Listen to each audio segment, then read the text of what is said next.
Good morning, guys. Good morning. Good morning, everyone. Welcome to FYI. For your information, I am Jaretta Fernandez joining you this lovely Thursday morning, guys. It is Thursday, the 30th of June, 2022. We're almost through the week. It has been quite an exhausting week, so much going on, but you guys have been the diligent folks that you've always been, and you have been sticking with us throughout the week. It's so nice to have the commitment from you all. I continue to say it. We are most appreciative of your commitment to us all together over here at the FYI family. You know what I ask as soon as I get on the morning program, I never start the discussion without first have you guys have the opportunity to share the stream so that other persons can benefit from the credible information altogether. So this morning is no different. I'm going to ask that you share the live stream. Make sure that you smash the emoji, add your comments to the comment section. I'm going to be spending a little time this morning looking at your comments through our Facebook page because I know I've been missing some of them a little bit and I'm feeling guilty. So I'm going to be very diligent this morning in monitoring Facebook comments in particular. I know my friends Beatrice and Nalini, you guys are over there on our YouTube page. You're just going to bear with us a little bit with that. But let me know what is going on at your end. Let me know where you're joining from. As always, that's always my biggest concern. What is happening with you? Is there anything that you need us to highlight at our end? Is there any action that you need that you believe that our voice adding to that may assist you in that way? Let us know. Let us know, guys. It is always a pleasure to be here. Folks, I'm going to be joining the Facebook people right now in the comment section, and I see Marlon Thomas there this morning. Marlon, you're early. I see Shawnette and Lynn Fernandez. Hey, Lynn Fernandez, how are you doing this morning? I see Gloria Gordon. Gloria, where are you guys joining us from right now? I am seeing Lena Williams also, Pamela Johnson, your son coming through just now, deserves a little break every now and again. We allow him to come on late. So I'm seeing Ganesh My Paul in the comment section. I'm going to call Ganesh out this morning. He's always in the comment section. He needs to be on set with us in the morning, not just in the comment section. So Ganesh My Paul, I'm calling you out this morning. You know what you got to do. You know where you got to be. So make sure that you do your part. It is not okay for you, Mr. Paul, to be joining the comment section all the time and not being on set with us having these discussions. It's absolutely important for us to get every view out there, and you always bring a very dynamic perspective and different perspective altogether for the issues that we discuss. So we are here waiting on you. Always a seat ready and waiting on Mr. Paul. See, guys, I'm putting it out there. He can't say that I didn't give the pitch early this morning. Hey, Brenda, how are you doing this morning? What's going on at your end? Let me know what is going on there. Let me know. Guys, let me know where you're joining from. I see Donna is locking in from London this morning. Good morning to the folks that are joining us from London this morning. I see Natalie James there this morning and Jennifer Haynes. I see Beatrice. I'm looking at you, Beatrice. Don't mind me a little bit. I'm going to be heavily on the Facebook side as much as I possibly can be. Pamela Johnson, how are you doing, Pamela? What is going on at your end? I see June Cameron, and there, Ghana isn't too early, heavy traffic to get there. Excuses, and we're not gonna be. That's not gonna be cutting it this morning. We're not gonna be accepting any of that. We got to be up and about very early, guys. You know how it is. We have to be up and early in order to get this done. So Ganesh, nope, we're not going to take that from you. Guys, let him know what's up. Marlon King, good morning to you, Marlon. How are you doing? What is going on at your end? And Wendy Williams is joining from Atlanta this morning. Good morning to the folks joining from Atlanta. Let me know who's joining from Region 6, Region 10. Those specific areas are very much important to me right now, as every area always is, but you're important to me this morning also. I am seeing prayers for my Guyana.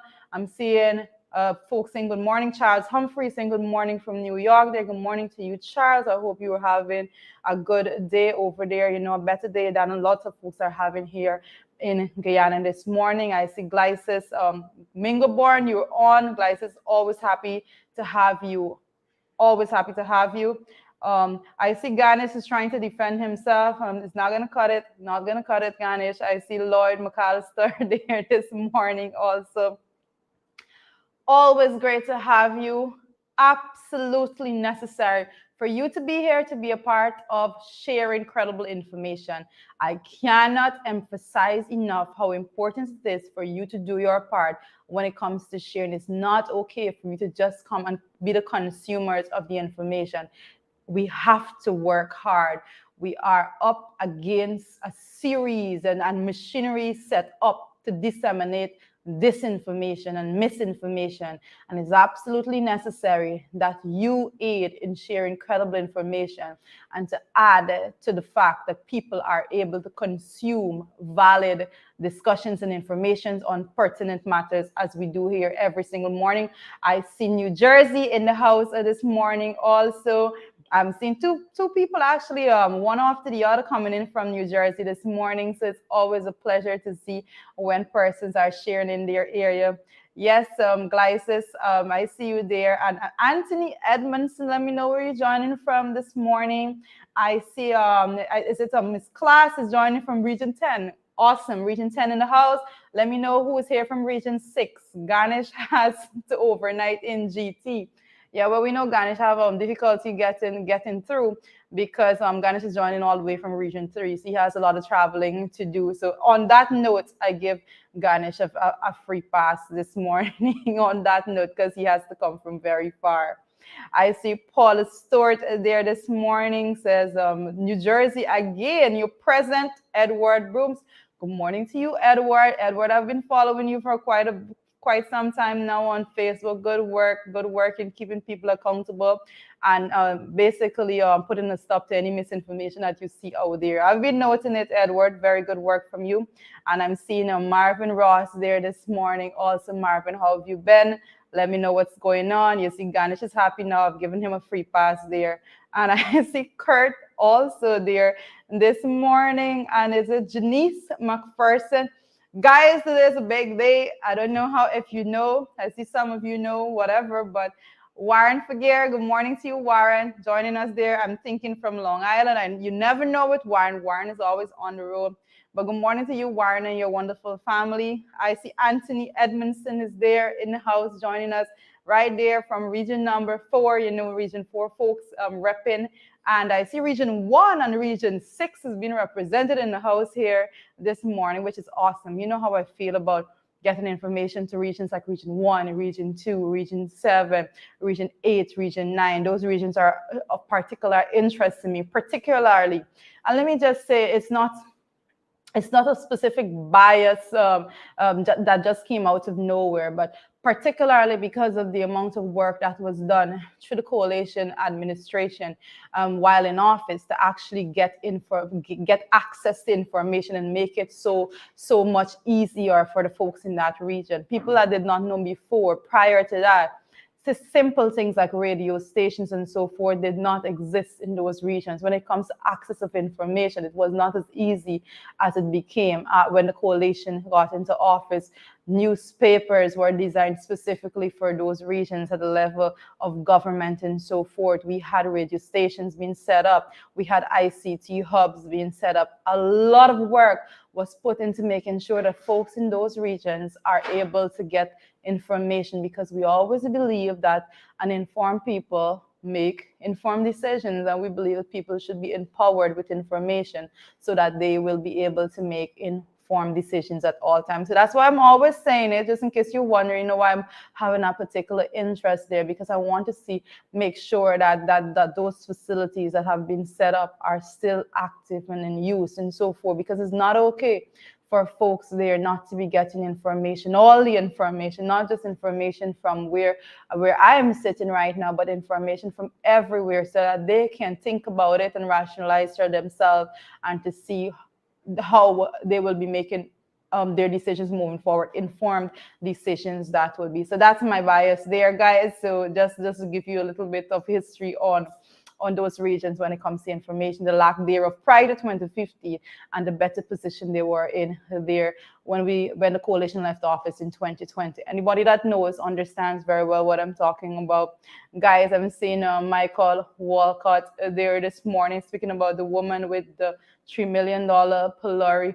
Well, we're going to have a lot of those conversations as we go along. You know, that's still the biggest issue out there. What has transpired, what is still transpiring, responses that have been given thus far. You know, a lot of ambiguity coming out from so many places that should not be given any ambiguous statement, to say the very least. I see you there joining from the Bronx, Edward Gonzalez.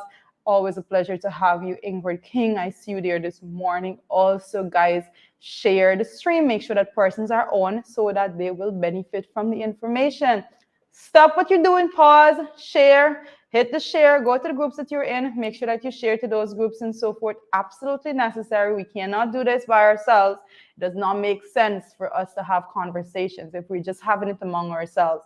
Let us make sure that other people benefit from the discussion, the gravity of the discussions that are brought forward every single morning on this program. I see you there, Magnell Barrow, and I see that emoji, guys. You're going to be able to be expressing all those sentiments and those comments and those wishes pretty soon. I know you're anxious. Just give it a little while. I'm going to be encouraging you to be dominating the comment section with all of those little emojis in quite a bit. Let me know what's going on at your end. I continue to say, make sure that you do that part. Lots to discuss this morning. Absolutely tons of things happening, and I'm going to touch on the morning papers very soon.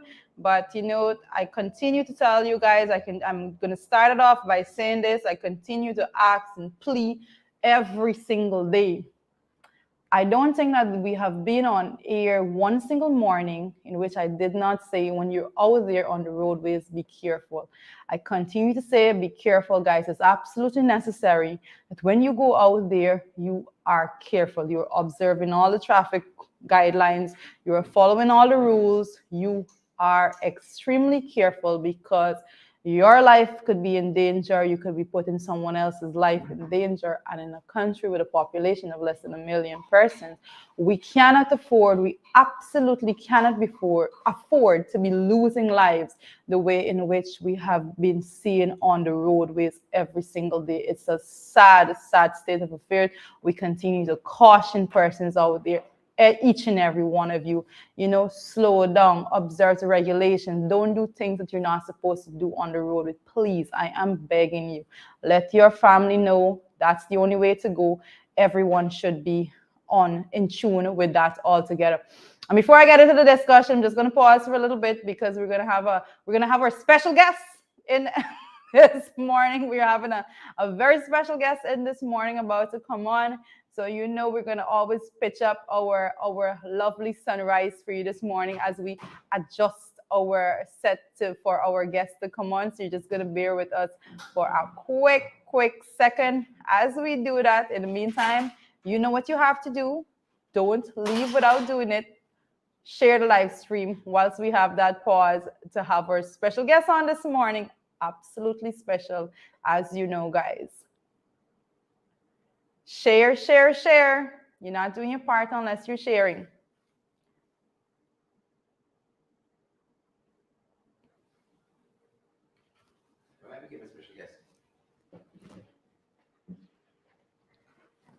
Linda Webster, I'm seeing you there this morning, Linda. Linda, have you shared as yet? Let me know if you've shared the live stream as yet, Linda. Let me know what's going on at your end. Absolutely necessary for us to get the information out. Linda, did you do your part? And Lizzie Simon, Marlon King, hip hooray. Marlon, you on the money this morning with our comments. You know, it's absolutely important that we have all of you on board. If you hear me faffing around, you know I'm moving, so don't mind my me. mic is hot too. I think I should have dyed my hair. That's what I think I should have done. I think you should have dyed your hair. I think I should have dyed my hair too. Good morning, folks. We just got to make sure every day that we, the back end is sorted out, and we're good to go with all the content that we have and everything else. We just want to make sure that you guys get a good program. You spend an hour the very right way. Most definitely. Credible, To valid say, information. to That's say what the we say all very the time. least. How was the tea this morning, Trudy? I come for the tea, you know. I know, I know, I I come for the know. tea, I know you came for the tea. I and know you came I for the come for the tea. guests. I come for the viewers rather. We come for that. Good to have each and every one of you here with us this morning. Really happy that you guys are here, and would rather it no other way. I like your colors there, sir. Mm-hmm. Wow. You sure? We're the uniform this morning. In the uniform this I morning, let's was just grab my thinking tea the same closer. thing. I don't know what's going on. We seem to be in uniform this Yeah, morning. yeah, yeah. Grab my tea closer.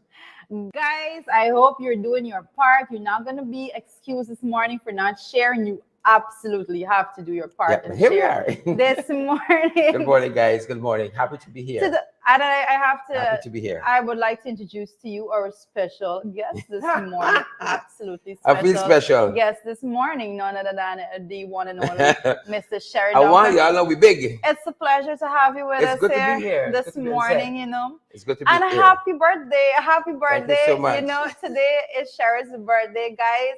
Yeah. And it's going to be none other than a birthday for Sherry Duncan. You know, Sherry Duncan has been the one to do things his own unique way.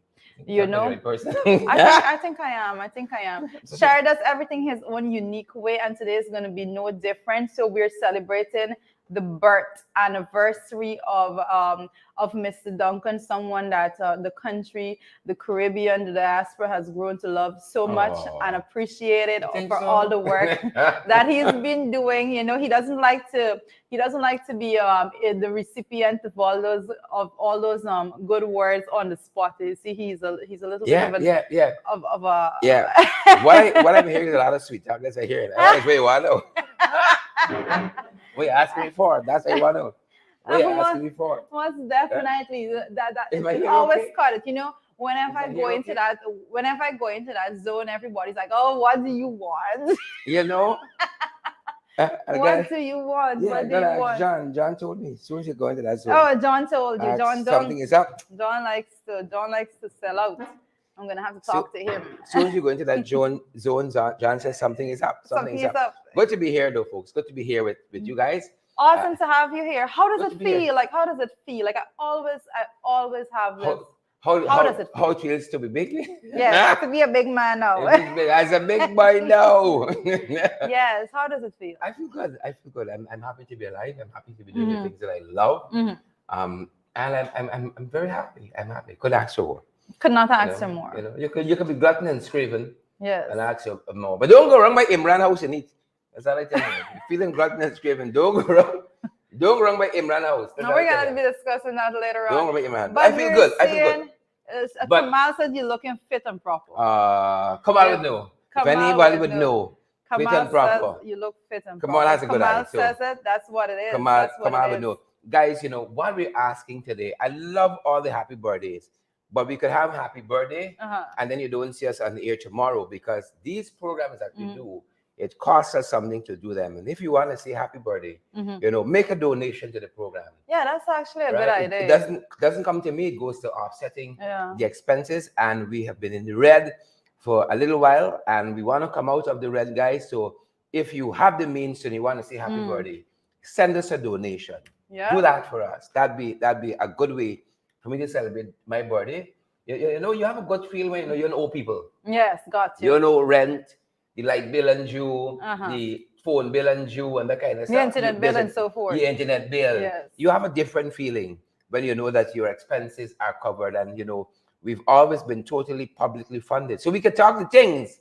And that's why today of all days, all day long, I'll be asking folks, especially because it's my birthday, if you want to say happy birthday, say it in a tangible way. Send us a small piece. We can offset our expenses. And you guys know we're available via PayPal, via Zelle, via Cash App, MMG, Western Union, and MoneyGram. You want to know how you can send it any one of these platforms? Our WhatsApp number is 627-6963, 627-6963. We're in the red. We'll like you guys. We bring you valid, credible information here. We got to meet our expenses to keep our programs going. I think that's the best birthday gift I could have, knowing that we can be on air for another year, another 2 years, Ah, 3 years that's lovely. into the indefinite future, but it costs us something to do that. We just want to come and look nice. We want to be able to pay the people that helps us to put it all together and make Mm-hmm. sure that those responsibilities are met so we can be good stewards. Right? So donate today. That's what we're going to be asking you guys. Say happy birthday by donating to our It's a program. donation day. Right? It's a donation It's a day. donation Say day. happy birthday in that. That's what it It'll be is. most meaningful. It'll be most meaningful. So I see Fitzbert is asking what is the Cash App address. Yeah, And let me, oh God, I haven't called it out in a long time. I'll get it to you just now. Fitzhubbard Jerrick. Fitzhubbard Jerrick. Respect and manners. Fitzhubbard. Fitzhubbard is a tad older than I am. A tad older. A tad. Just went off into retirement and is having a fantastic time in retirement. And you know, I want to grow up to be like Fitzhubbard. You work hard, right? And then you retire and you travel and you connect with family. You donate to programs like this. You're a philanthropist and so on. And you know, a good fella. A good fella. Fitzhubbard, respect and manners. Lives out there in Connecticut. Lovely fella. Goes to church, serves his God. Very quiet man. Respect and manners. And everybody business. So, you know, I hear you talking with some people the other morning. Clark from Barbados said, you know, Judith is getting acquainted with the family member and tell somebody hi. Her husband, I think it was. Yes, tell Bert or somebody like that hi. I'm telling you. You see, over time you get to favor the family members. You know the disgusting ones. You persons know, are asking for you to pin the Cash App. Just pin the Cash App handle for them there. Yeah. And you see, such to sell chippers just pinned it there. Yeah, I didn't want to call it wrong. In the ring 592. In the ring 592. Dollar sign in the ring. Dollar sign in the ring 592. I didn't want to call it wrong. Is it to sell? You say you know your people that knows you. Yeah. The MMG is our WhatsApp number 627-6963. Yeah, that's the MMG number 627-6963. Our MMG number is our WhatsApp number 627-6963, and of course the what do you call it the Cash App. Yes, the Cash App also is what's the Cash App? In the ring 592. Dollar sign in the ring 592. Dollar sign, but it's standard. It's dollar sign standard, but that's what it is. Yeah, in the ring 592. And Zelle, we got Zelle too. It's also in the ring 592 at gmail.com. That's the email address. In the ring 592 at gmail. Folks who want to say happy birthday, send us a donation. Let's start Sharon's this year off. Sharon, how old are you today? How old are you now? How much is the score? I do. Sharon don't know. I always think it's like I think the score is 20. Is it 10? What is the score? I can tell you from there. You can tell us from there. Right. 627-6963 is the MMG number. 627-6963. That's the MMG number. And I hope the graphic artist or graphics guy put it up so we can put it into a graphic. 627-6963 is the MMG number. 627-6963. A score 10. So what is 10? 10 is a decade. Yes, sure. 10 is a decade. I just want to be accurate. So it's 4 decades and 3. 2 scores and 3. That sounds better. 2 scores and 3. Oh my goodness, 2 sure. scores You and 3. Yeah. 2 scores and 3. However you take it, guys. 2 scores and 3. I like the 4 decades. That's the only thing. 2 scores and 3. Right? 2 scores and 3. If I only had my phone, I'd read some of the stuff that I got this morning. My mother messaged me this morning. Oh, lovely. I like that. I haven't had a chance to read it yet, but are you gonna be kidding me? I want to read it. You know, give me a second, guys. It's a functional set. You know, it's apologies. We gotta get some rolling chairs. I think so. Let me grab the F. So Sheridan, 2 scores and 3. 2 scores and 3. All right, that's what he is. 2 scores and 3. And I feel great. He says he's feeling great. I don't know if he's gonna do the run this year from Georgia to Barbados. Yes, that's on the bucket list. He has been promising to do this. That's on the bucket list. This, Sharon, when you go into that 2 score column, you gotta get things done a little earlier than usual, right? You have to do some things a little earlier than usual. So, guys, let us make today very special for Mr. Duncan. Let us make sure that everyone out there Donate. That's do what you your can do. That part will help to us. donate, and let us start this year off for him, this miles. Let's kick start it on that positive note, so he doesn't have to be worrying about making sure that he covers all the bills to be on air to bring credible information. So that is going to be an awesome way of making sure that his birthday is Yeah. well spent and all of that. You see, Yeah. he's a big man now. As a big boy now. So Right. my mother's gonna send me a scripture, and Okay. she says, "Happy 43rd birthday. Mhm. Time remains elusive. Cheers to a long and rewarding life.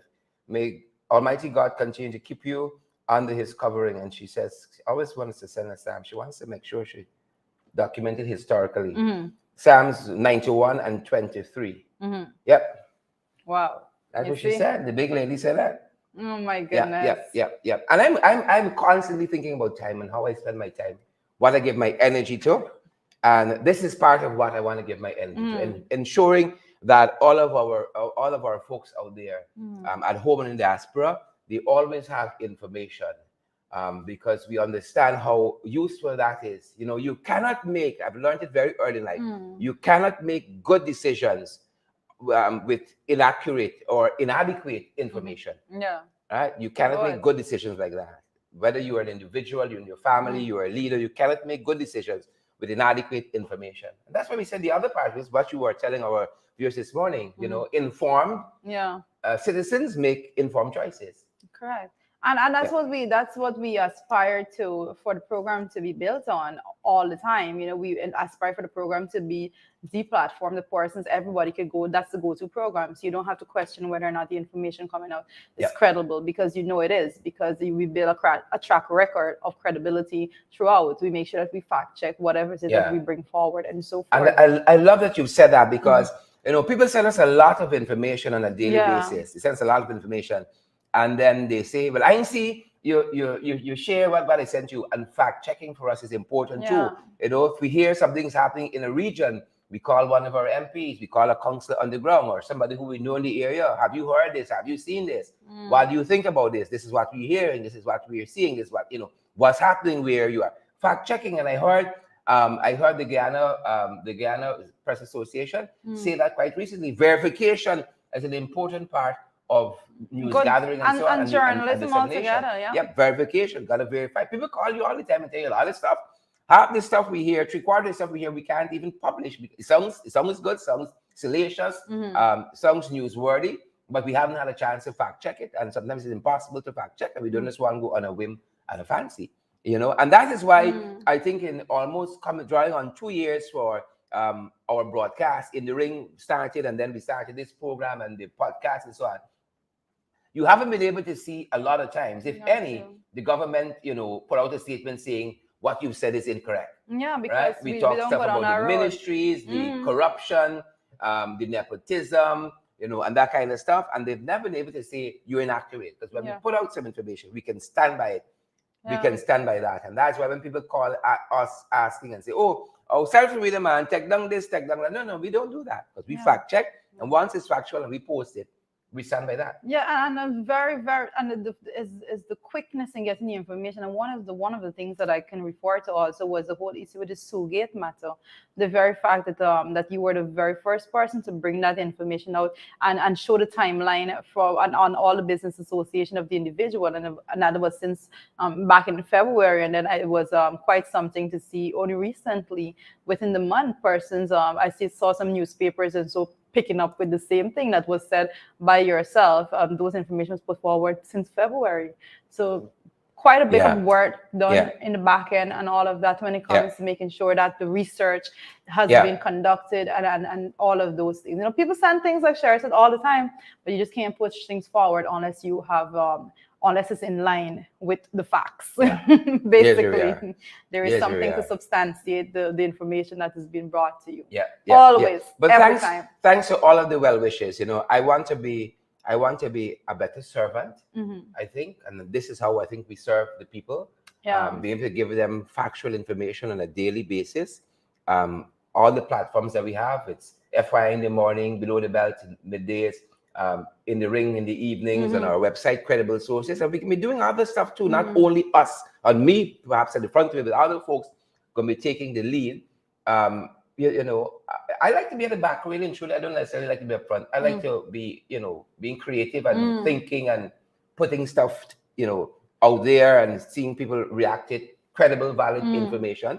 No, And I I've think we can be always doing been more like of that that. too. And I think I want to be a better servant in that regard, being on the ground, talking with people, helping to solve situations, seeing us head back into government. You know, focus on that too. I think I want to be a better friend. You know, I want to be a better brother. Oh, you're a great I want friend. to be a Don't better worry. uncle. You're a You great know, friend. I think I want to be. So, I want to try to be a better husband because I've been thinking about it all week and you know for a long time. More so as you meet these milestones, you always look back on the year you had. I think I want to be a better husband. I think I want to be a better there's father. always, Right? I think there's always room for Right? those bit of improvement, Yeah. especially when it comes to family. And I can understand that when you are the older you get in life, you like the more you realize that you have to minimize on work a little bit and Yeah. and Yeah. maximize a little bit more on Yeah. family time. I want So to give more of yeah. myself to that. You know, I was with my wife. My buttons come undone. I was with my wife when I took off my wedding band. One morning, got up with my hands swollen. I think something bit me. You know, one of them jagabats. And I was in the car with her, and I was showing her how my hands was swelling, and I took my wedding ring off and put it in my top pocket, and I never saw it back since then. I don't know. I think I bent over somewhere. I lost my wedding band, but I want my wedding band back. Yes. I think so. No, those things I was thinking about. You Those know, things are important. yeah, I want my For wedding women band back. I want a especially. better marriage. I think. I want to be a better father. I want to be a better friend. I want to be a better citizen. You know, and you know that is what I'm striving for. I think you could be the best politician out there. This is only and I reserve this as my own thinking. You could be the best politician out there, but if I'm not a good father, it wasn't worth it. Got you. You Makes know, sense. I could have been the best doing this social media influencer and whatever they call us, commentators and all of that, news gatherers and so on. But if I wasn't a good husband, I don't think it would have been worth it. Right? If that is the only thing on my grave, he was a good father, he was a good husband. You have lived a I life. think I've lived. Are you talking about the grave a lot recently? We coming to that. We are coming We to coming that. to We that. are coming to that. A lot about the grave. Yeah. So thanks to all the well wishes, folks. Thanks to all the well wishes. Really, really great to see all of the comments. It means a lot to me. It means that. Well, it's guys, continue like Sharon said a little bit earlier. You know, make sure that you do your part in donating to the program so that this could Let be a that be good the happy birthday. a good kickstart for this yeah, new year yeah. to him altogether. Yeah, I am very happy from where we've come. Yeah. I'm very happy from where we've come as a program. I've seen the morning program improving. We've been tweaking the quality. Yes. And you know, folks who join in the ring now, in the ring didn't start like that. It didn't start I like think you that. should go back to the first But program. it's tweaking, you would holler. It's the constant tweaking, and you know, as people, we get feedback from you guys who is so important to us. We try to tweak and so on, and we're going to be constantly upgrading and so on. We got some new equipment. We're still kind of integrating into everything. Give you, you know, makes us look better. You know, we look like we get black out here, better audio and all that. So we're trying to improve for you guys. Every cent you guys have donated to our program goes back into the program. She different. Right? It goes back into the program. So, yeah. Chisel says in the ring, the rusty. It's true. It's true. It's very true. It's very true. But we're able to refine the product over time, and we'll continue to do so. Thanks to all the well correct. wishes. That is correct. What are we talking about this morning, Treat? Well, the only thing, Enough of me. and before we went on, before you came on set, you know, I was just adding my voice again, as we always do, to the fact and to the plea for persons to be careful on the roadway. Because we have every single it's day, out there. it's craziness out there, and you know, yesterday was no different, and a woman was killed and a man critically hurt in an accident there on Mandela yesterday, and that's sad, extremely sad as this. A 42-year-old mother of 5 died. And these are things that we are asking persons to be so careful so that these things can be avoided. Everyone, all road users, be extremely careful out there, you know. as it is right about now, the matter is being handled by the investigation is being handled by the police Yeah. and so forth. As the details emerge, you're going to get it. But we have to say our sincere condolences to the family there, and it is extremely sad to the children altogether. I can only imagine what is going through their heads at this time, But extremely sad situation, and we have to continue to plead with you Yeah. all to be Yeah. careful. Please be careful Yeah. out there, guys. Practice all of the Mm-hmm. all of the C's, the 5 C's: caution and care, consideration, all of that. Each of us got a responsibility. Whether you have the right of way, because some people think because they got the right of way, they can keep doing 120 Yeah. miles across that Yeah, intersection or what have you. we You all have to gotta be slow down. careful. You gotta slow Especially down. given the fact that there's so many things that you have to be cognizant on. Only recently a school child lost her life Yeah. Yeah. because of On the trying to pedestrian cross a crossing, the same pedestrian way. crossing and all. The very same way. We have to be extremely cautious on the road. All the road users be cautious. And I know that the lady, Odessi Sam is her name, the woman that lost her life. So again, I say our sincere condolences Yeah. from this end to her family, friends, especially to her children. That's very, very sad situation. So we continue, as I say, please, guys, be careful. Let on us the be roadways. careful out there. And we've been talking about this here. We say this is the other pandemic we're dealing with. Is the carnage on our roads. It's the domestic violence that we're dealing with.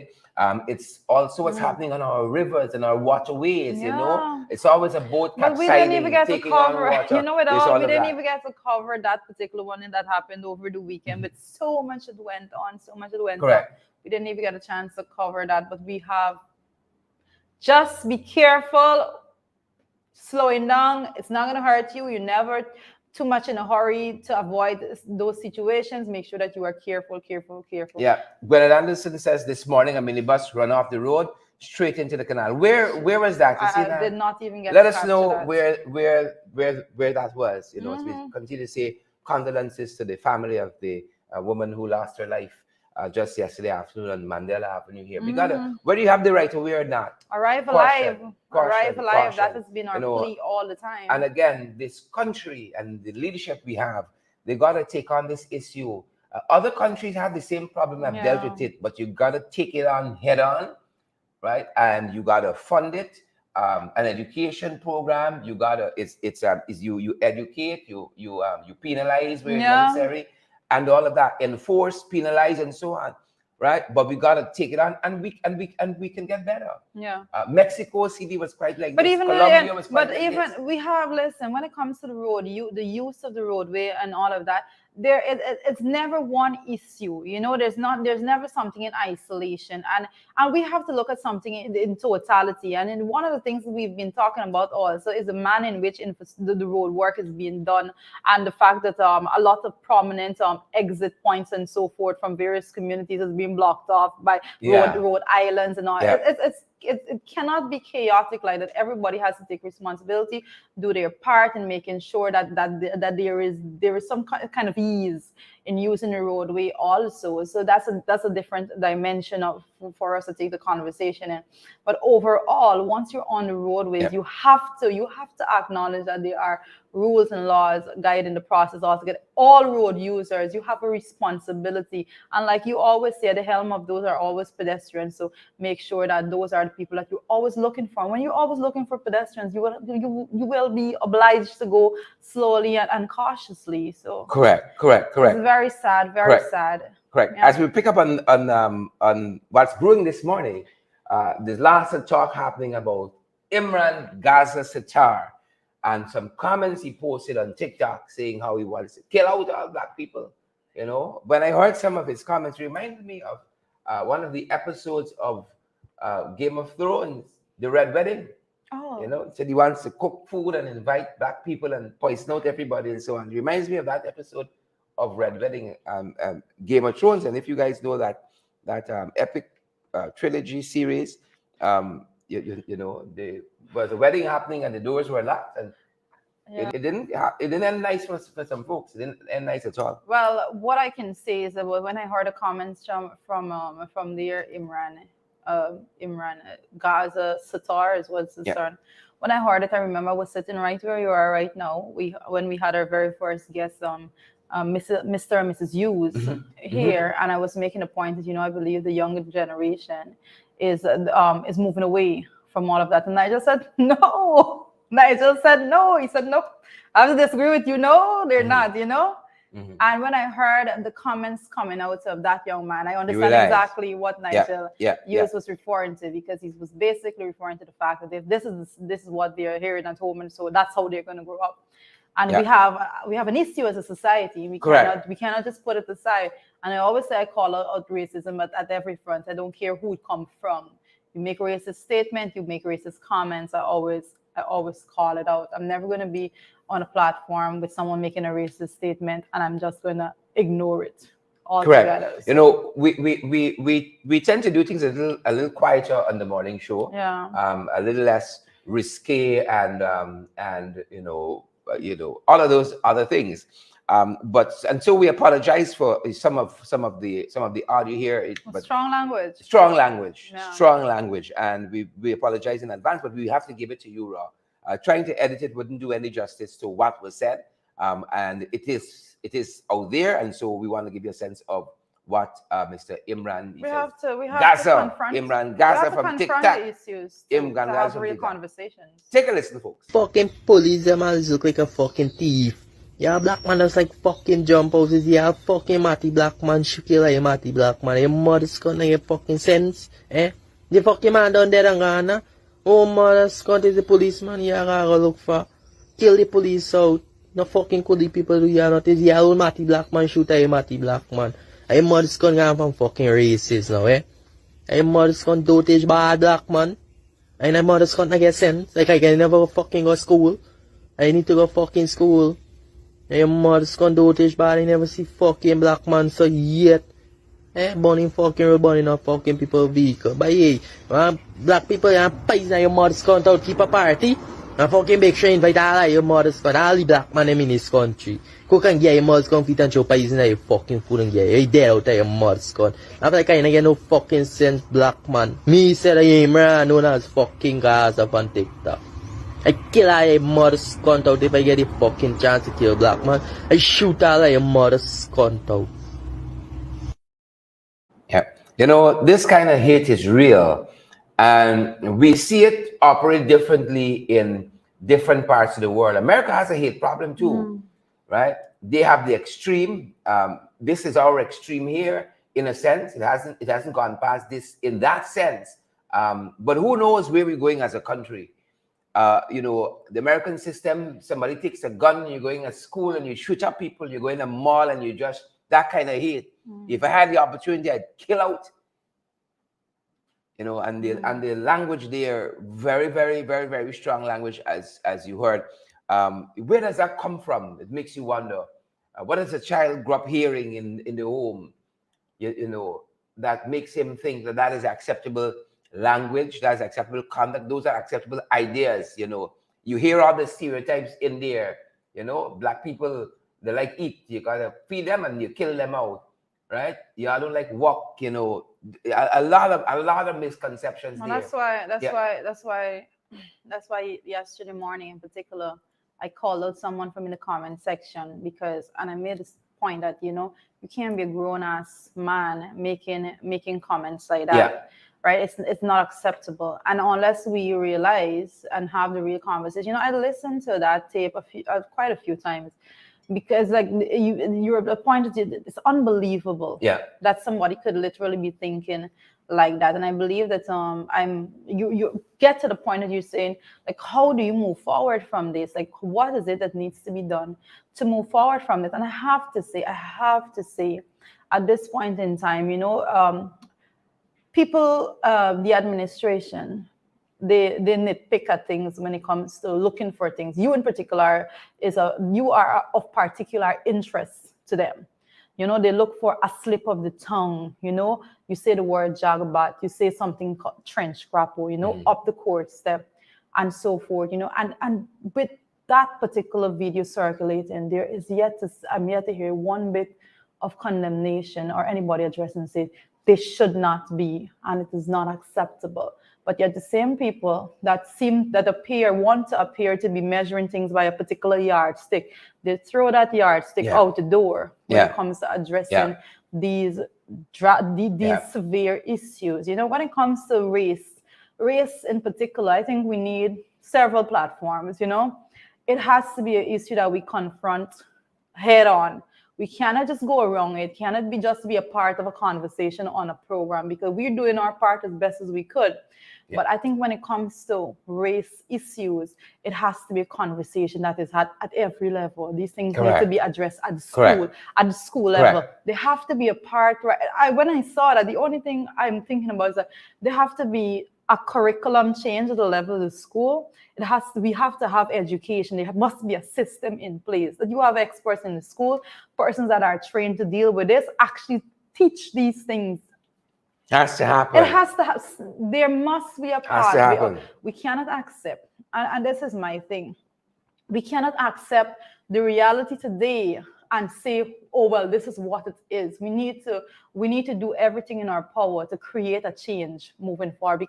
And that could be my only way to look at it, because I'm a mother. I have children. And I don't want to live a life in which my children and then their children have to be in a country that is no better off than the way in which I came and met it. And there's a big problem there in everything that he said. There's serious issues there. Dan Hopkinson is asking, where's the ERC? And I think, Jarita, you put it in such good context for us, that a man who picked up one day and left the compound of GCOM with servers in his hands with the statements of poll on it. Nobody told him to do that, pick it up on his own. He said he felt that there was a threat to the building, and he left for an hour or two. He said he had him in his car up the road, right? We talked about that on the program. He has no problem with that, right? But he perceived that I call him a jagabat and a trench crapo, right? And suddenly the whole cybercrime legislation is thrown at me. A young man comes up and talks about genocide and killing out black people, and you know, it doesn't offend anybody on the other side who's very keen on cybercrime laws and inciting violence and inciting racial hostility and all of that. Very, very quiet. And people want to talk about one Guyana. Clearly, Imran Sattar does not appreciate one Guyana, and he doesn't want one Guyana. You hear him talk about Mati and so on. There's no one that's there. No, but you need to listen. That conversation still have to be had too. We are in a country where when people use the word one, you have to literally ask them, define it. You know, define it. You define this one Guyana that you were talking about, because their one Guyana could very well be, and I'm not saying I'm not referring to Imran Sattar. I'm referring to all persons utilizing the terminology one Guyana, because their definition and understanding of one Guyana could very well be, well, oh, this group is at the helm of things, and they send down little hampers and so for the rest. But we won, you know, because we're making sure when we send down these hamper, it's sending down to you all that don't have anything else. We have to conversations. You know, I'm trying to not get into it all, and trying to look at this matter dispassionately as much as I possibly can, because it's something that irks my soul when it comes to racism in our country. Because I raise my children, and I am supremely proud of the children that I have. I've raised my children to not look at the color of somebody's skin like that. I have raised my children so different. The conversations are had in my home. And you know, if a total stranger walks into my home, I have a conversation and refers to someone as black, and so my 7-year-old daughter would say, we don't speak like that. My 7-year-old daughter would say, we don't speak like that. And because of that, these things irk my soul, because I know when she goes out into the society, she is going to take that philosophy with her. You will never see my children online saying something like that. Not once. None of them. And I could say that proudly. And it goes to show that the teaching that you have at home, it goes a long way.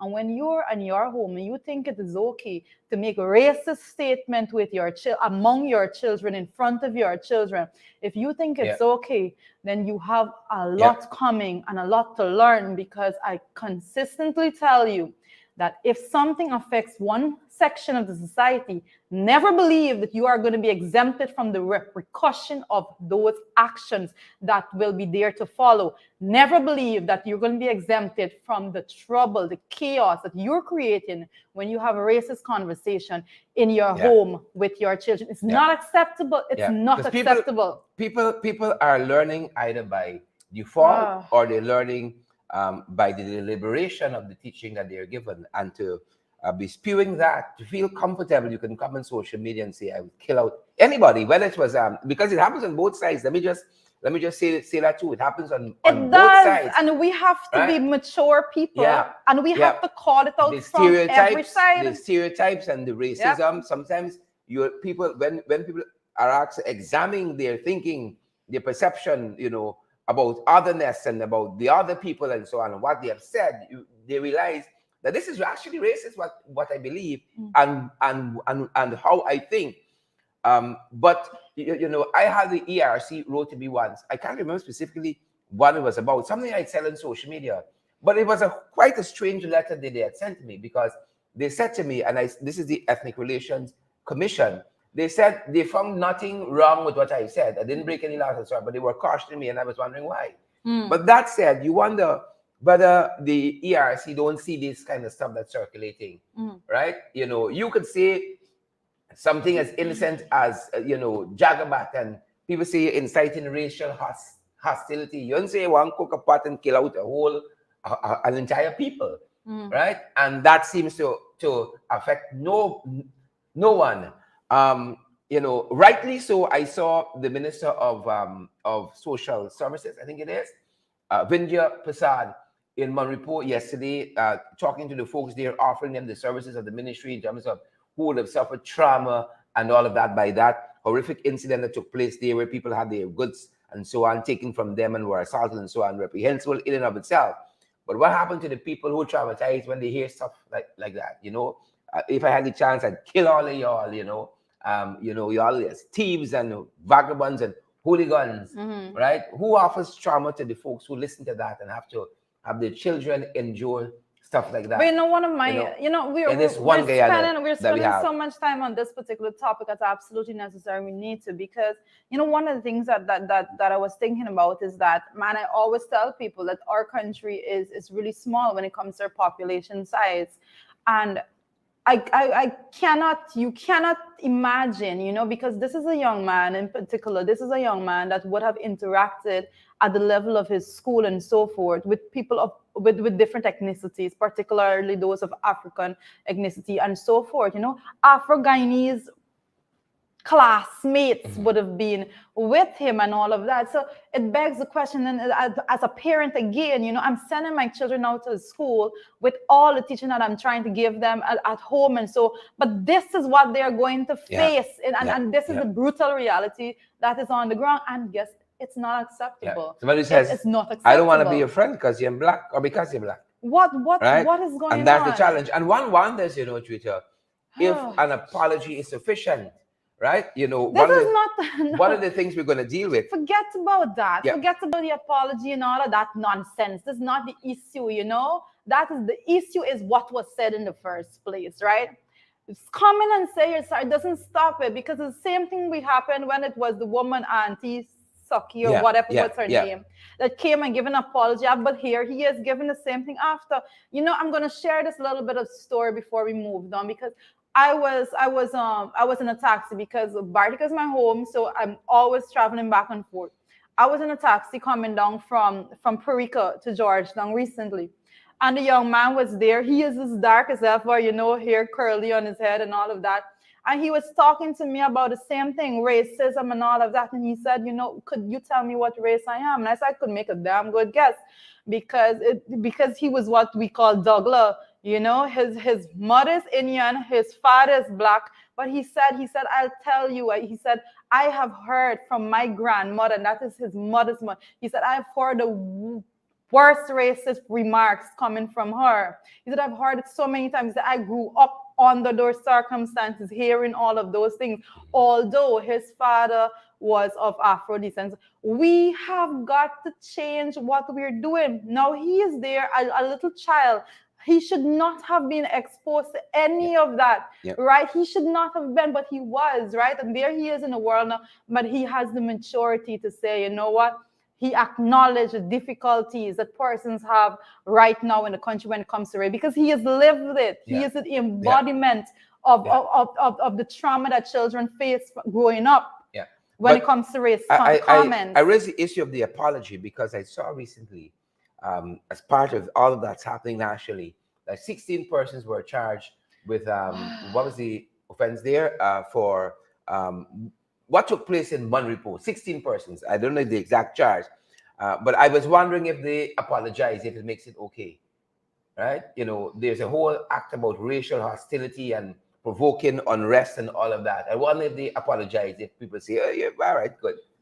Right? I'd vex, you know, I'd vex, and I didn't know what they're doing at the time. I'd upset because Imran Sitar yesterday offered an apology of sorts. And it's difficult to listen to it even more than the first, because if he said he was upset in the first instance and he was vexed and all of that because of what he saw happening in Monrepo, now that he's calm and his language has not changed from, you know, the black because people and so on. Because it says that he doesn't see it as something wrong. That's what it says. So that he was conditioned to not see that as something wrong. So here is Imran, as he dubs himself, Imran Gaza from TikTok, with his apology. Sorry. Hey guys, good afternoon. What's up? Well, y'all don't know his Gaza again. Well, you guys, yesterday the 2 video I posted up last night, I've been angry, I've been passionate, I've been vexed, right? But sorry to the black people that was there, will keep apart and kill out all y'all and stuff. I'm sorry for that, and I hope y'all understand it. I mean, I vexed yesterday all day. I've been vexed, yes. I've been vexed though, but I'm sorry though, right? So, yeah, hope y'all see the videos and y'all understand. I mean,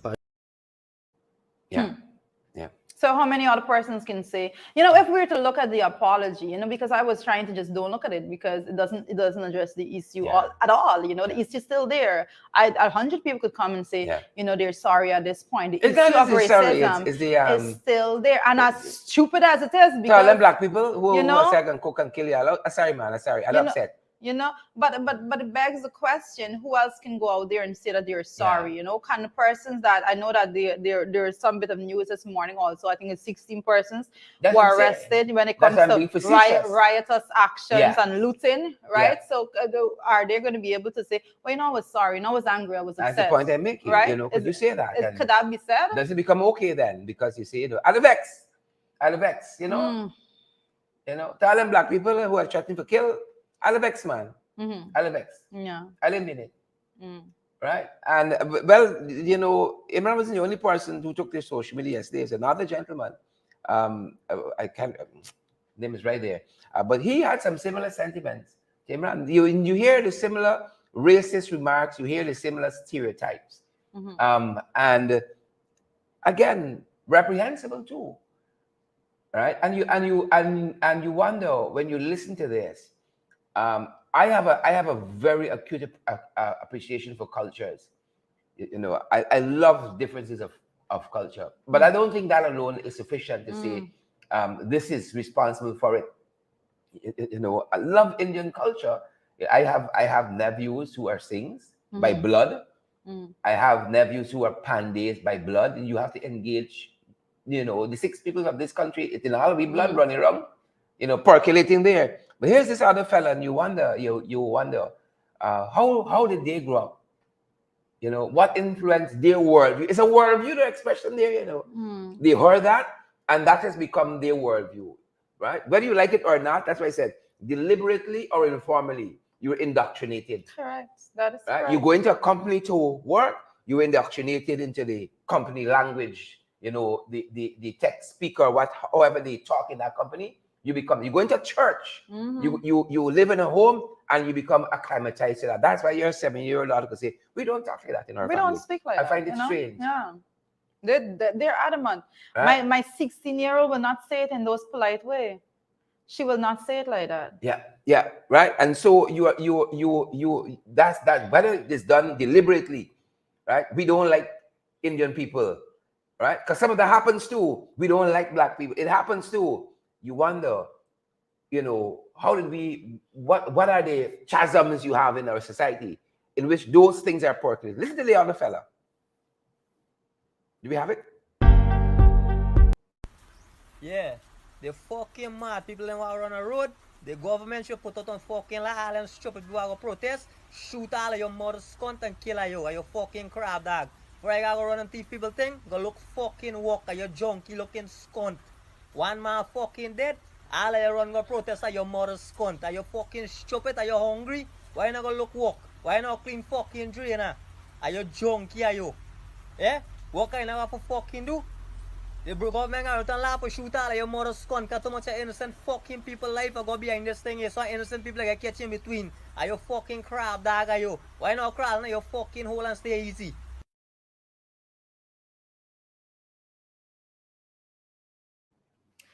As there's no easy way to have this conversation, because And that is the trouble I have, because you have leadership who is even failing to engage it. No, but I'm Right? going somewhere else.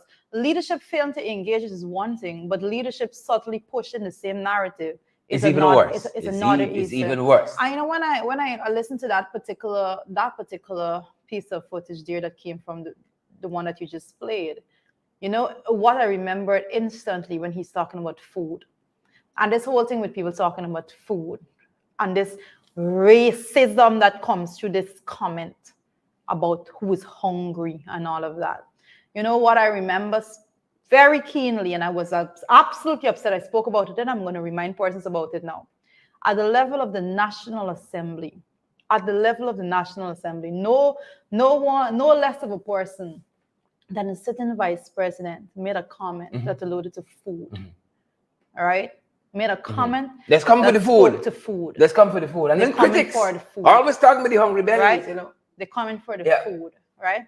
And when you have someone in that seat with those comments and those underlying meaning that he knows more than anyone else comes with it. It's dog whistling. That's what it is. It's dog whistling. That's what it is. Right? You don't have to come out and say, I hate Afro-Guyanese. I hate Indo-Guyanese. How could you hate, like, I try to understand when it comes to illiteracy altogether. And I try to exempt a lot of things and understanding about myself. I said, you know what? You were school, you were raised in a good family. Your mother was always there teaching you good principles and morals, and you went on, you got a higher education and all of these things. But when you hear people like that giving the dog whistling to folks that have no better understanding from themselves, they know that, this is the leadership that we looked on. If this is what they are saying, and we should go out and we should have the same. We should say the same things altogether. There's no excuse. There's no excuse for it altogether. We have a real issue when it comes to race, and I always say, I'm going to say it again right now. People need to get their damn heads out of the sand and realize that the division that is there with race, it is taking away all the power that they can collectively have when it comes to the big issue of classism and poverty and those real economic issues that don't see color at the bottom of it. But they cannot see it. The heads are buried in the sand. And they go through with that ideology, all of that. I saw some pictures circulating on Facebook with some folks that were looting, clearly Indian persons involved in the looting and so forth. But they're not going to say and address that. But you know why those folks were there? Because as Indian as they are, they're in the struggle just like the others too. And unless people make the decision, the conscious decision, to get their head out of the sand and realize that when they go on with racial slurs and racism in their actions and in their tone, their words altogether, they are removing the power that they can collectively have, and that Guyanese can collectively have as a people, that you can demand more from the administration. And we have to fight it. We have to provide the leadership to fight it, because like I just said, we're doing nothing, Yeah. shared, we're doing nothing if we do not leave the country better than we have met it. And this issue of racism is one that I intend to have a lot of saying on, even if you have to go out there into the communities and create platforms for persons to vent their cold hard truth about racism and how it's affecting them on all sides. I think Navindra Lekram and Imran They're doing quite Sutar, some bit. they're venting quite a bit. But I think also, folks like Priya Manik Chan could post something in a second if you get caught in his lips. I didn't say anything on this, and this is circulating. This has gone now viral. I give up on nationally. some people. I give up on some of them. Priya Some of Manik them Chan, very need to quick, just be very removed. quick to make a post. You just say something out of line. If we say something out of line now on this program, if I had gone on like that, quick a post. Before you the see how program quick, can be done, right? clip up. Yep. Sherry Duncan allowing people to assassinate the president. He's conspiring, aiding, and abetting very quick. And then the Air finale gonna come and say, "Oh, I hold him a family closer tonight." Because them boys out for me. You know what? Now clip, he making no comments what because clip these folks that protest to have this ideology of one Guyana. You know what clip they would never take? Yeah. A clip of us saying that racism is not acceptable. Yeah. They will never clip that. That's nothing that they're interested in. It doesn't fit their agenda. So they will never say that, look, oh, Mr. Duncan and Ms. Finance were on this morning and they were denouncing racism, on strong terms and all of that. That will never happen because it does not fit their agenda, because they are least concerned with actually changing that narrative. They're least concerned with fixing the issue because it benefits them altogether to have our country completely divided. And I say to the folks out there, I know on the morning programs that I know that persons come on from all platforms. They come, they cuss, they vent, however, they put it forward in the comment section. We have to understand as a people that we are holding ourselves back when we continue that nonsense of a mentality. It is not moving us forward. And I don't know what else. Yesterday I saw someone say Giretti flagging a dead horse. Well, I have to say, I'm going to do it to the very end, because I have to continue to say it. You have to understand the economic implication. I always say everything goes back to money. Every single thing goes back to money. There's an economic implication when you go out there and make racial comments about the people in this country. Yeah. Whether you're Indian, whether you're black, whatever. When you make those comments, they are economic implication that follows through. And that's why you are allowed to continue the crap altogether.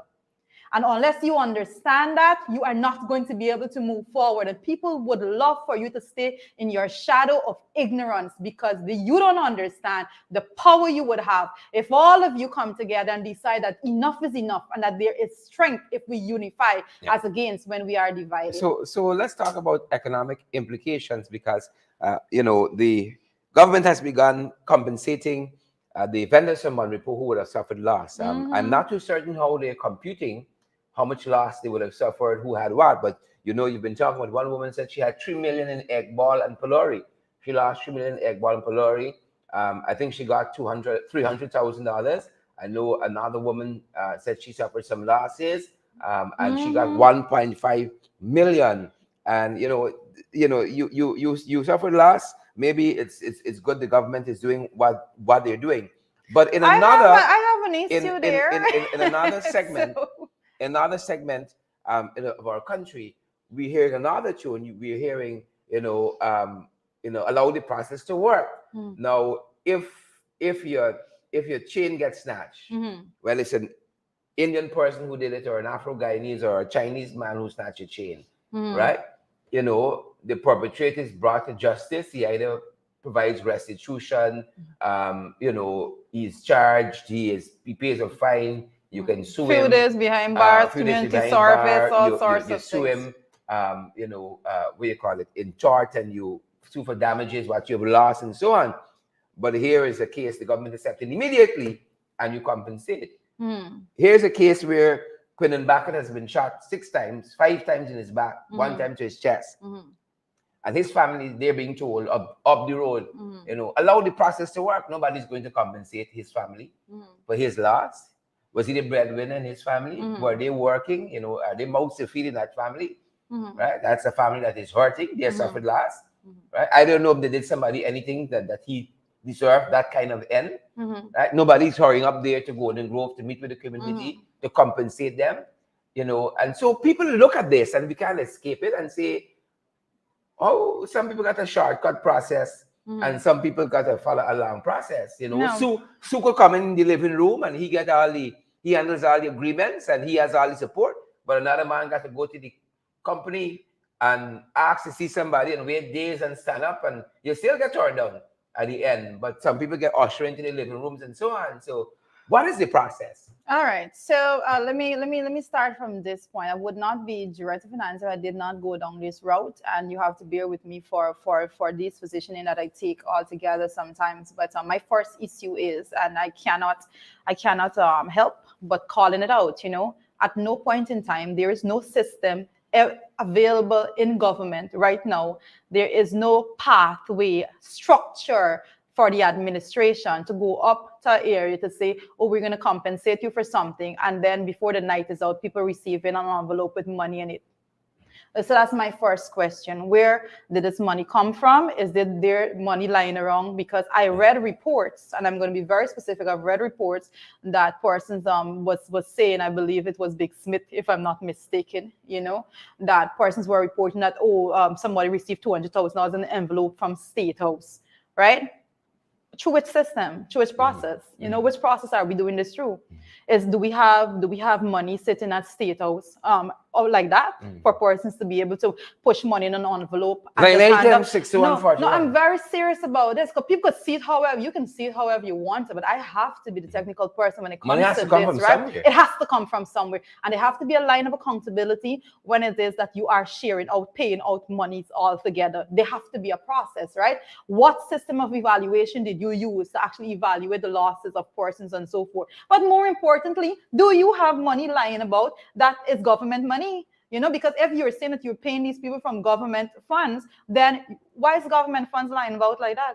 Like, I don't understand. It's interesting. I don't understand how is that at the stage right about now that people could see that as acceptable, right? We are telling public servants in this country that the country don't have money, but money lying around, obviously, for persons to just push money in an envelope from out of thin air to go out and pay compensation. These are real issues, and don't come to me about the compensation. That is not my issue. There's a process. There's a process in which things are done, and as being identified now, there is none. Yeah. There has not been any, and I noted the reporters tried to ask that very question when they were speaking to Irfanali, none other than Irfanali, and he could not highlight because he knows that there was no process, and I have an issue with that. I have an issue with that. In a country where we spell out that corruption is widespread, every single thing is done in such a corrupt manner, then you're going to go plaster that all over that, oh, well, we have a system in place that you can just come and we're just going to take money out of our pocket and we're going to give it to you. Yep. Right? There is an issue with that. You can take it. However, we have to be smart. We have to be tactful in every way in which we look at these things. Nothing should be evading us at this point in time. Every single thing is important. And when you see processes and systems are being eroded altogether, we must call it out. It's not acceptable. Yeah. So, quite an important issue, how public funds are spent, who gets it and under what circumstances, and the reporting mechanism, the accountability mechanism, all very, very important. The other thing that's quite important, we were following a couple of months ago, if not weeks ago, Sarah Lynch, the American ambassador, issued a statement to a memo to internal staff. Avoid Starbucks market, a lot of crime there and so on, people being robbed and discriminated and so forth. Avoid a Starbucks market, avoid border market at all costs. If you can, or if not, go with company there, go during the daytime, and it spells out the security concerns. Yesterday there was a meeting in Monrepo and more. The no less than the Prime Minister himself went to talk to residents there about the security concerns based on what happened at Monrepo and so on. Interestingly enough, one of the things that this government has failed to do, according to its own manifesto, is to do a crime prevention plan. They said they would have done it. It's probably a secret, but lots of people get robbed every day in this country. We know where crime is. Crime is spiraling. You step out a minibus, them boys running up to you and rob you. You come out your gate, them boys coming up to you and rob you. You're involved in an accident instead of helping them boys come up and rob you. But here is Prime Minister Phillips, who is not responsible for security in the country by any means. He is leading a discussion with Manipur and more residents. You know, they got folks who live by Starbuck Market in that area there, you know. They got folks who live in border market area there too, when they can have their meeting about crime and that kind of stuff, you know, and their security concerns. I'm not saying what happened there, and I've said it countless times, it is reprehensible what happened to the people, the vendors and residents and so on, what happened there. But you do not see a security meeting happening, for instance, in Working Russ, or what are the areas there by border market. You got Albertong on the outskirts there and all of that, where they're meeting concerning, you know, crime and that kind of stuff. That is the trouble that we have. And you often talk about the equity and the other stuff. You know, philosophies of those concepts basically evade them also many times. But when I saw that particular, you know, when I saw those images coming out from that particular meeting, you know, I said that at this point in time, the whole concept and notion of one Guyana should just be flushed down the toilet by these people, because you cannot at any way try to come and to justify that you handpick this particular area to go and talk about security concerns when our country have so many issues. Why are you not going to the other villages and speaking about the security of those residents there, right? We spoke about so many things. You know, there was one particular young man, I believe that he was in Buxton actually, that did really well at Cape, right? From Buxton, you know. Why is it that you believe that you can just bypass all of these communities and just go to this one particular area? When you talk about provocation and those things, those actions aid in that direction. Let us be real. People are looking to the administration, they're looking at their actions altogether. You cannot talk about people instigating when your actions are actions that is going to point to blatant division. You cannot blame anyone for instigating anything when you are the one going out there and saying, oh, well, we're going to protect this section of society, but to hells with the rest of you all. Where are the meetings in the other communities when it comes to the safety? Where is that concept coming from altogether? And people, like I always say, when it comes to these things, we have to be prepared to have hard conversations about it. I'm happy you said that, because if we go back to Quinn Bacchus, where all this is emanating from, if you go back to Quinn Bacchus, when the police were in that area doing that sting operation in which Quinn Bacchus lost his life, shot 5 times in his back and once in front, police opened fire indiscriminately. In that video, there were school children who were passing by. Where's the security meeting for that community there? You know, where is the Ministry of Social Services with the grief counseling and the trauma counseling for those young people, you know, for the residents in that area? And while we say it is good that this being offered here, but what happened on the other side when something happens? It is so absent. And one of the things causing quite a stir this morning, as we look at the big issue, is some comments attributed to Irfan Ali just last evening, as he was responding to a question posed by a reporter. He said the burial ground is the final destination, and lots of people saying this is a little strange, especially when you listen to these racist comments by Navindra Likram and Imran Sitar, you know, wanting to kill out people and who shouldn't dead and all of that. This whole burial ground, you know, comment by Irfan Ali sound a little strange, and the one is a little dog whistling too happening here, folks. That's the big issue this morning. Irfan says the burial ground is my final destination, you know. That's where we're going. And he wanted to go and do a live from the burial ground. I feel like Irfan them lying too much with critics or something. I don't know what's happening here. But it's very, very strange. I don't know if the work getting too taxing for Irfan. He got some mental health concerns and all that. But folks, take a listen for yourself and see if you can make any sense of what Irfan Ali is talking about here. You see, he wanted to go to the burial ground and do a live Saw today that the man who threatened to kill you was actually arrested. Do you want to comment on that? I don't want to comment on that. The institutions have to work. What I want to say, this morning I was contemplating doing something very strange. I was contemplating going to sit in a burial ground and to do a live from there and to remind everybody that at the end of the day, that's our final destination. That is our final destination. You want to fight, you want to break up, you can have everything.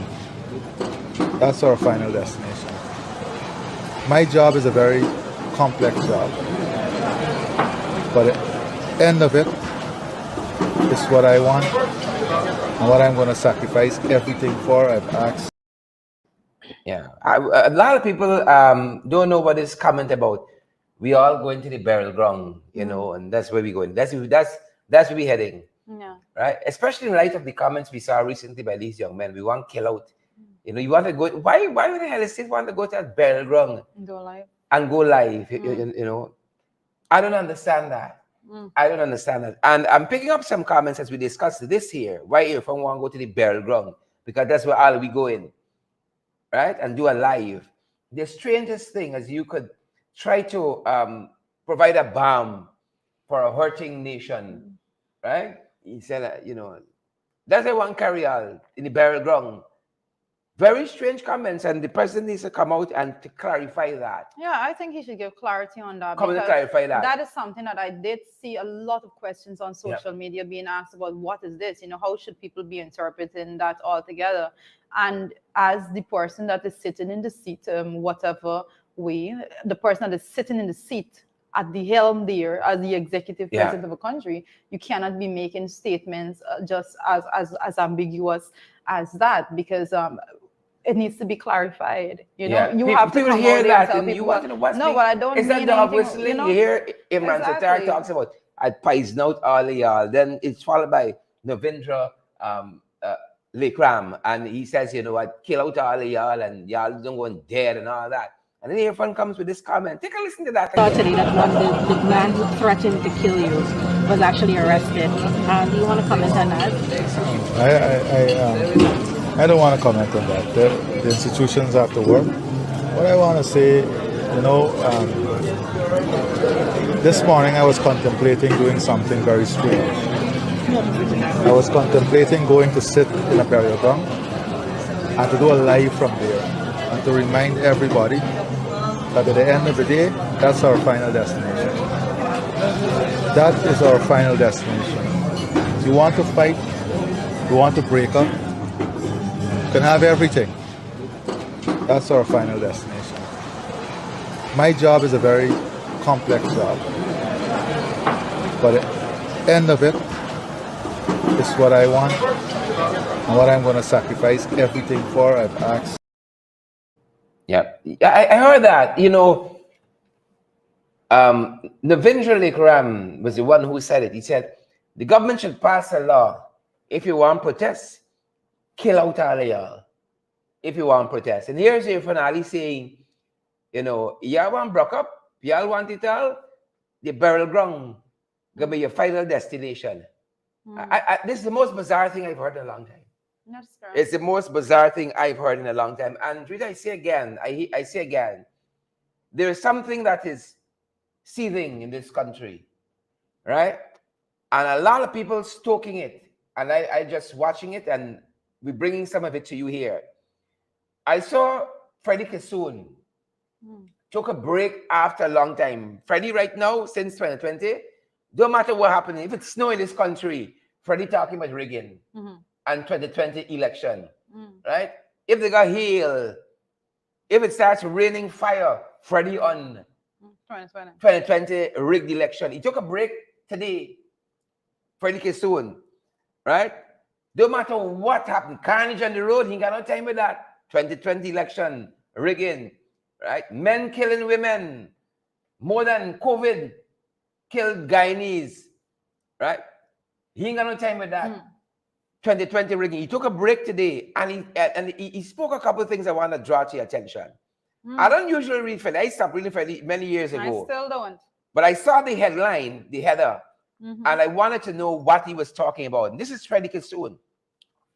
He says, I will advance a theory that is connected to the anti-Indian violence of September 2020 at Cotton Tree, when 2 African youths were murdered in sociological circumstances. Oh, I see. Okay. Right? That's So I guess that's acceptable. Sociological circumstances. 2 African youths were murdered.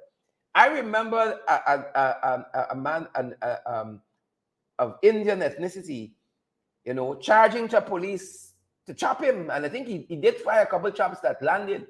And the police had to end up returning fire. I remember that too. But Freddie just remember, you know, protesters who were responding at Cotton Tree to 2 African youths being murdered. He went on to say in his column, once that mayhem was encouraged by the opposition politicians, right? With Walter Lawrence being the exception in condemning it, right? I remember things differently because I remember opposition politicians telling people to stay on the right side of the law, to protest within the confines of the law. But he apparently walked the ground and he knows something differently. He said there's the opposition politicians that encouraged it, right? And this is what he called being an academic. Once the lunatic fringe, right? The usual suspects, the Creole middle class and the politician nouveau the political lumpen, right? Stayed silent, and the police refused to confront the violent perpetrators. The instinct of immunity has crept into the psyche of African anti-PPP protesters that they can rob and beat Indian people. Now that is shocking to me. That kind of thinking there is shocking to me, right? You're basically saying nothing is holding black people back. Police aren't doing nothing, perhaps because a large portion of the police is black people. And so that has emboldened people to rob and to assault Indian people. And that's madness to me. That is madness. And not only was this in Freddie writing this morning, glanced over by Peeping Tom, right? I glanced over by Peeping Tom column, like it was written by Freddie this morning, mayhem. That's the header for the Peeping Tom. And this is what part of that column says in Kaitro News again. It says the perpetrators knew where they were going and their mission, right? Listen to his syllogism and how he sets up the argument and how he concludes it. He said they targeted the market vendors.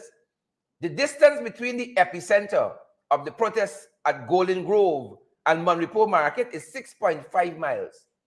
Between Golden Grove and Monrepo, there are 25 villages: Haslington, Logwood, Hope, Fowlis, Paradise, Bachelor's Adventure, Melly-Damshana, Elizabeth Hall, Enterprise, Nonpareil, Caldigan, Strathspey, Bladen Hall, Vigilance, Friendship, Buxton, right? Le Reconnaissance, Annandale, Corbin Park, Nog, Ends, Two Friends, Good Hope, right? He says this shows there was a clear intent to beat and loot. You pass 25 villages. What is startling to me here is if there was an intent to beat and loot as is being offered here, you know, this psyche, police didn't hold him back on one column, and so it offered the leeway for Afro-Guyanese to do what they want. And they passed all these villages because their aim was to walk 6 miles to loot and rob. In that 6 miles, you got Indian villages. In that 6 miles, you got Indian villages. Well, the better question should right? be. You had Indian businesses that were opened in that 6 miles that nobody troubled. You had people buying and selling in that 6 miles that nobody interfered with. So to come to the conclusion that Monrepo Market was the main target only because apparently the Indian people there are better than the Indian people along the way. You know, Enmore is a predominantly Indian village. Nothing happened to nobody there. There were people who were going about their normal business, waiting for transportation, who got caught up in that because there was no transportation coming, right? I saw a lumber yard, there were staff outside, other businesses, there were staff looking on, right? I saw protesters saluting them and so on.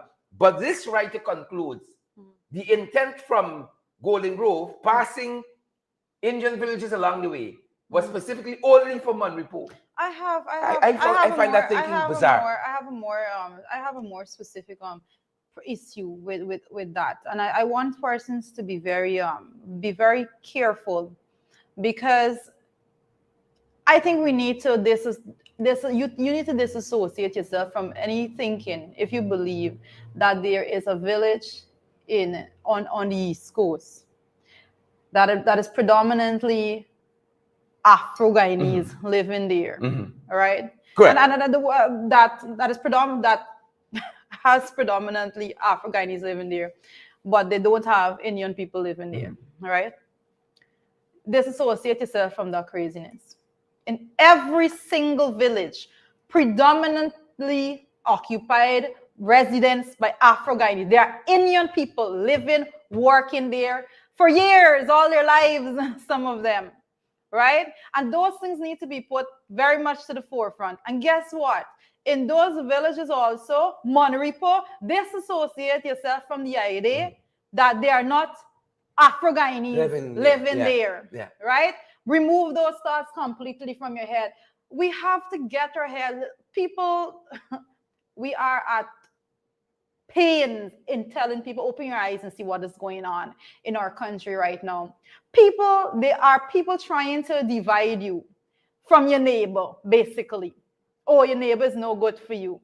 We have people, Indian people, hard-working folks living in predominantly Afro-Guyanese villages that never had an issue. But you're going to go and you're going to preach a narrative to put them against their literal neighbor. Right? There is a problem there. There is a big problem there. And you know what, Sharon, I have a problem with a lot of stuff that Freddie says. But when it comes to any comment, and I'm going to say this very boldly, when it comes to any comment being made by Freddie Kissoon, when it comes to racism in our country, any aspect of race whatsoever, I will refer to his lovely paper that he wrote. Was it 2010? Yeah. His 2010 paper that he wrote. I'd refer to those comments in which he himself documented the systemic racism that was highlighted there. So I don't want to hear anything else that comes from that intellectual as he so purports himself to be. I do not want to hear, because you cannot sit as you say you're an intellectual and says, this is a paper that I'm putting together. I am issuing the facts to the people of this country. And then you suddenly forgot that you did that research. You suddenly forget that all of that happens, right? Maybe it's all that creeps into the psyche. It's maybe it's all of that altogether to even think about that. Yeah, I'm trying to get the title of that paper because it's very, very instructive. That paper is excessively instructive. Instructive when you see, as Freddie Kissoon argued, systemic racism in our country, because what he says now, he spoke about the removal of persons of all African people from at the helm of organization and replacing them same Freddie Kissoon. One wonders now at the academic prowess. The name of the title of the paper is Ethnic Power and Ideological Racism in Guyana, comparing presidencies in Guyana. And he basically said that and argues in this paper academically that Barrett Jackson is an ideological racist. I think that was the issue that I think Barrett had took him to court for, if I'm not mistaken. That is what he took him to court for, because of all his writings. But it would appear that after that issue there with Barrett taking him to court, he suddenly forgot about all this research that he did. You have to be some kind of hypocrite, to say the least, to know what you know, to have done research that you did, and then to come and spew something contrary to that. You have to be some kind of hypocrite. I just want to quote a part of what he said in what Freddie Kissoon argues in this academic paper, that he used to prove conclusively that there is ideological racism being practiced in this country on behalf of the PPP government. I think this paper was available at the University of Guyana level. Correct. I think it was there in the library at one point in time. Right. And here he says here that I want to read it. In his seminal work, he says in Ethnic Power and Ideological Racism, this is Freddie Kissoon, comparing presidencies in Guyana, he argues, right, that even if, this is Freddie, quote unquote, even if one argues that when old parties are defeated and newer ones win election, there are changes in personnel, this is changes in the public sector, the situation in Guyana is the total public realms cannot be easily explained, save for racial engineering.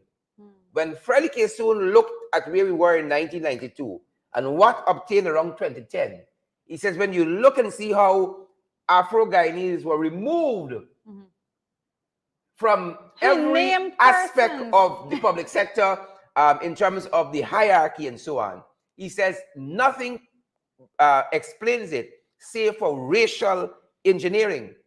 He goes on to say in another section of this paper, there is a relentless, almost frenetic process of African disappearance in all dimensions of substantial power.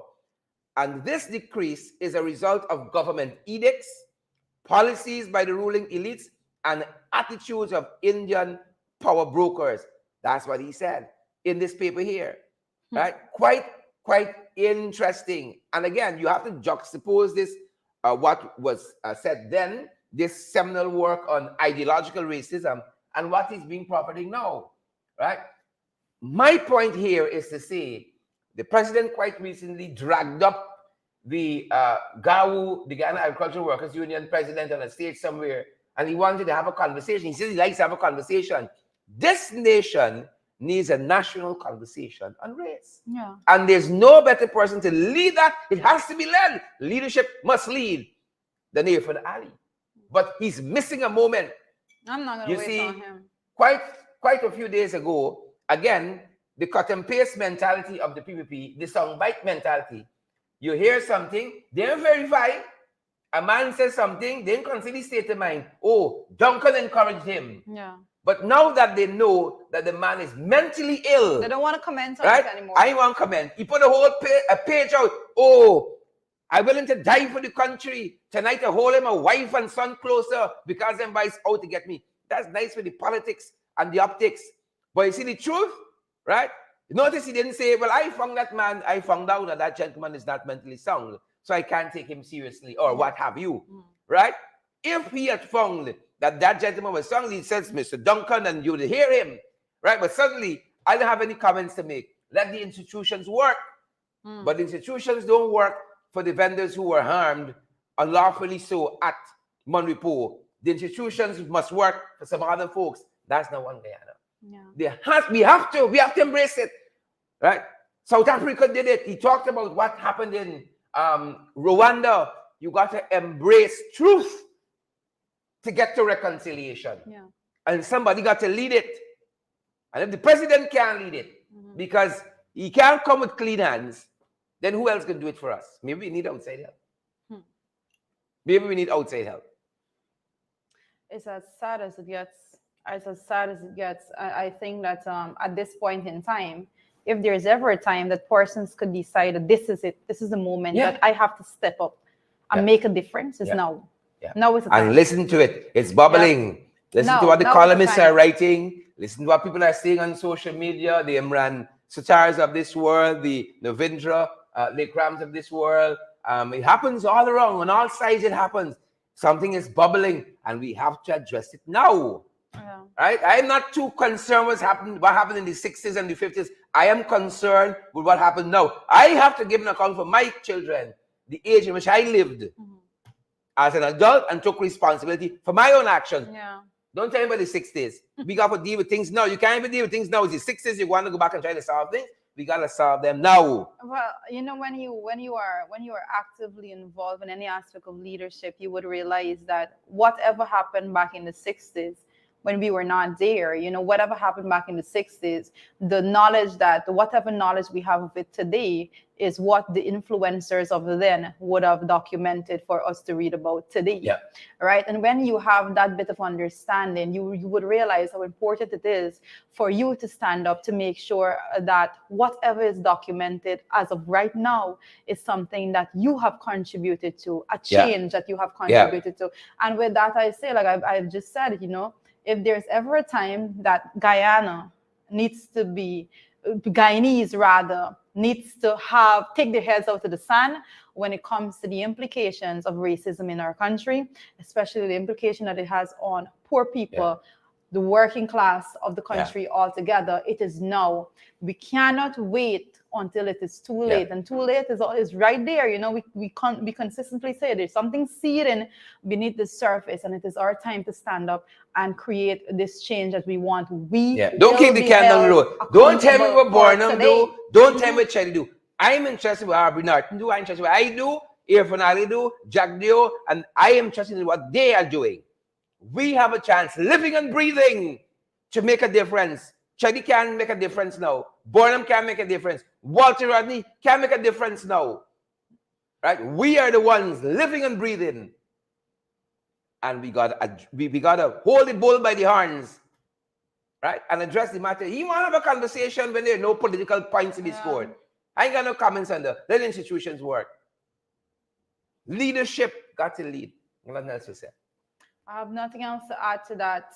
At this point, you know, that's our program. You know, today we had a little lengthy program as opposed to usual, but the conversations have to be had. And let's have a conversation. Let's talk about it. Let's talk about it. Let's have a conversation. And we need to do a lot of introspection. I ask everyone out there, you know, do introspection to make sure that you examine yourself and your own thinking. Look at the way in which you were brought up as a child and what comments and so forth you would have been hearing around you and all of that. You know, we have to get to a point that we call a spade in order for us to move forward. And I'm always going to be the one to say, let this be my last bit for today.